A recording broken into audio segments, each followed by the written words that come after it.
السلام عليكم ورحمة الله وبركاته أعزائي المشاهدين، أهلا ومرحبا بكم في حلقة جديدة من حلقات برنامجنا المذيع.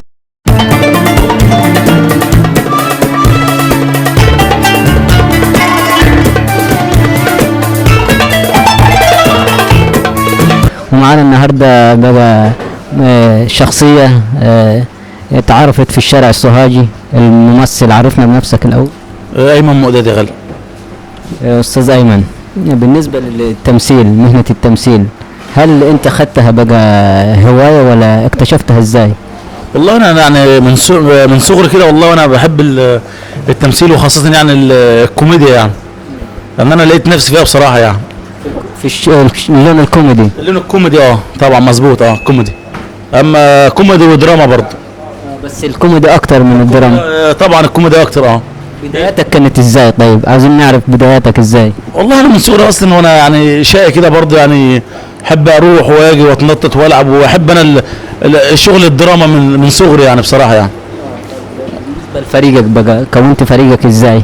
انا والله يعني انا معايا في بحري برضه فريق عمل مميز جدا، شغالين معايا برضه يعني كوميدي وكده يعني.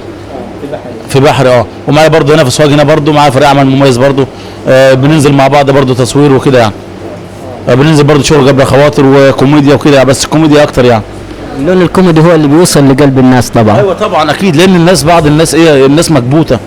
يعني بعض الناس احنا بنحب يعني نرسم البسمه على وشوش الناس، لان معظم الناس في ناس مهمومه، بنحاول بقدر الامكان نسعد الناس ونفرح الناس. الكوميديا هو اللي يوصل لهم على طول. احلى فيديو عملته كان عن ايه؟ والله انا عملت فيديوهات كتيره والله بصراحه يعني.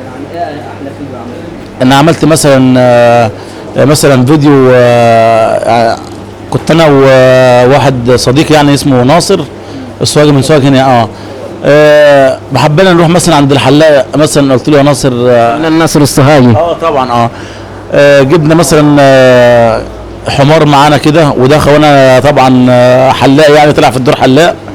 فقلت له يا ناصر انت هتخش عليا بالحمار وتقول لي انا عايز احلق للحمار ده. وطبعا كان في صديق معانا برضه اسمه عبد الحاوي، كان موجود معانا برضه، هو بيحلق وانا بحلق له. فمثلا ناصر خش عليا زي كده، قال لي عاوز احلق للحماره، فاهمني؟ قلت له طب ثواني اخلص الجحش اللي قدامي كده يعني. الكوميدي هي اللي بتوصل لقلب الناس يعني. طبعا اكيد. وخلال فيديوهات كوميديان احنا نوصل رساله. نوصل رساله للناس، بعض الناس مكبوته وهو اللي ماشي، اللون اللي ماشي مع الناس معظم الناس يعني، لان الناس مكبوته. فينا هو الفنان ناصر هناك. الفنان ناصر موجود. ايوه فاهمني، يعني الناس مكبوته والناس. وعملنا برضو والله عملنا فيديو برضو النهارده برضو، فيديو بيتكلم عن الورث برضو، اللي ناصر مثلا كان حارمنا. ناصر طلع ابويا يعني في الدور، حارمنا طبعا من اكل ومن شرب، وحارمنا من كل حاجه، ومعاه فلوس كتير هو، بس الطبيعه حارمكم. في الطبيعه حارمنا من كل حاجه. فاهمني بقى، رحت زي كده مثلا عند القبر بتاعه، يا باي حارمنا من كل حاجه، وحارمنا اكل وشرب، وحارمنا.